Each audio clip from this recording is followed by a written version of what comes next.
Hi! In front of me is Google Pixel 6a, and today I would like to show you how you can change and customize theme of your keyboard on this smartphone.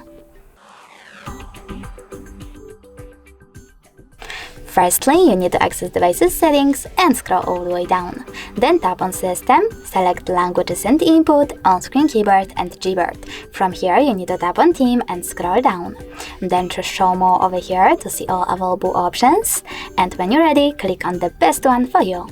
I will go with that one. Now manage keyboarders by tapping on this switcher. Select Apply and go back. As you can see, after that, theme of my keyboard has changed. But you can always go into exactly the same settings. Swipe up and this time choose this plus icon under My Themes. Now select the photo that you wish to apply as your keyboard's background.